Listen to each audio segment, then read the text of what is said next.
का विशेष कार्यक्रम लेकर प्रस्तुत हूँ। आज के विशेष कार्यक्रम के अंतर्गत मैं श्री अशोक चक्रधर जी की एक कविता गरीब दास लेकर आया हूँ।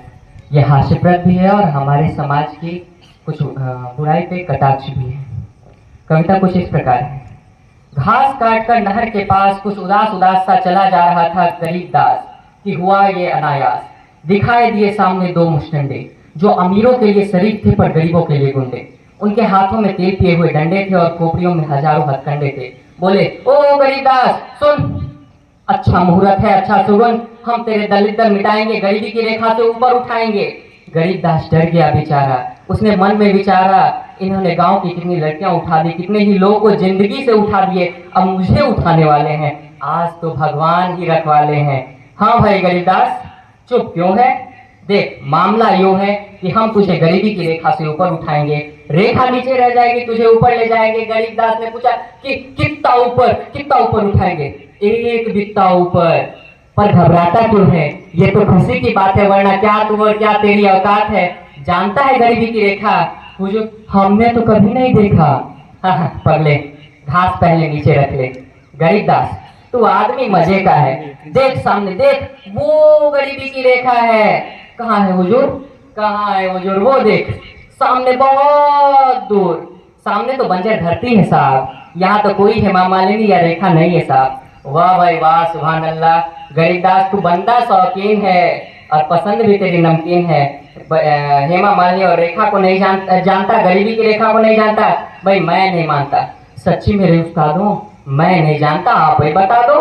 आसमान दिखता है? दिखता तो है। धरती दिखती है? दिखता तो है। ये दोनों जहां मिलते हैं वो लाइन दिखती है? दिखती है साहब। इसे तो बहुत बार देखा है। बस गरीबदास, यही गरीबी की रेखा है। 7 जन्म बीत जाएंगे, तू दौड़ता जाएगा, लेकिन वहां तक पहुंच नहीं पाएगा। और जब पहुंच ही नहीं पाएगा तो उठ कैसे पाएगा?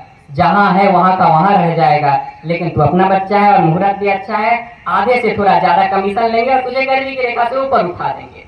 गरीबदास, क्षितिज का ये नजारा हट सकता है पर क्षितिज की रेखा नहीं हट सकती। हमारे देश में रेखा की गरीबी तो मिट सकती है पर गरीबी की रेखा नहीं मिट सकती। तू अभी तक इस बात से आंखें नीचे है कि रेखा तेरे ऊपर और तू इसके नीचे, हम इसका उल्टा कर देंगे। तू जिंदगी के लुत्फ उठाएगा, रेखा नीचे होगी, तू रेखा से ऊपर आ जाएगा।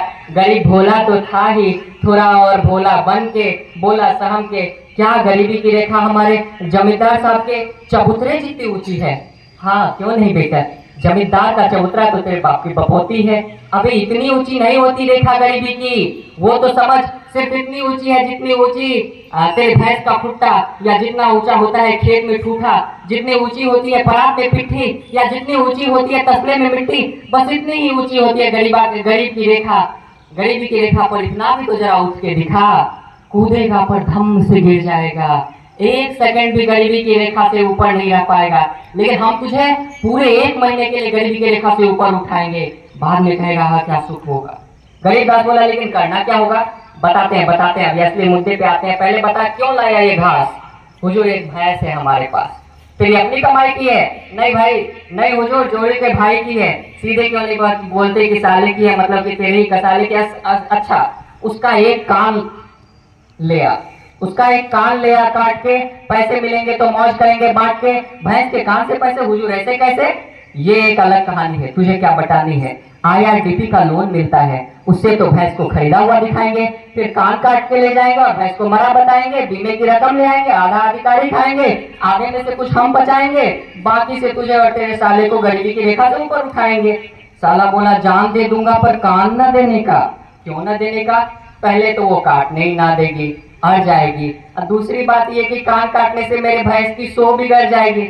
अच्छा, तो सो के चक्कर में कान न देगा तो क्या अपनी भैंस को ब्यूटी कंपटीशन में जापान भेजेगा? कौन से लड़के वाले आ रहे तेरी भैंस को देखने कि शादी नहीं हो पाएगी? अरे भैंस तो घर में रह जाएगी, बाहर थोड़ी जाएगी। और कौन सी भैंस कुआरी है तेरी? कौन सा कि मरा ही जा रहा है? अबे कान ही मांगा है, मकान थोड़ी मांगा है जो घबरा रहा है। कान काटने से क्या दूध देना बंद कर देगी या सुनना बंद कर देगी? अरे वो कर्म के छाते, हजारों साल हो गए भैंस के आगे बीन बजाते, आज तक तो उसने डिस्को नहीं दिखाया। तेरे समझ में आया कि ना आया? अरे कोई पर थोड़ी काट रहे हैं कि परिंदा उड़ नहीं पाएगा, सिर्फ कान ही काटेंगे। तेरी भैंस ज्यों की त्यों जिंदा। खैर, जब गरीबदास ने साले को काम के बारे में कान में समझाया और एक मुस्तेंदे ने तेल पिया डंडा दिखाया तो साला मान गया और भैंस का एक कान गया। इसका हुआ अच्छा नतीजा, गरीबी की रेखा से ऊपर आ गए साला और जीजा। 4000 में से 400 पा गए, मजे आ गए। एक एक धोती का जोड़ा, दाल आटा थोड़ा थोड़ा, एक एक गुड़ की भेली और एक एक बनियान लेगी। बचे खुचे रुपयों की तारी चढ़ा गए और 10वें ही दिन फिर गरीबी की रेखा के नीचे आ गए। धन्यवाद, आपका दिन शुभ हो।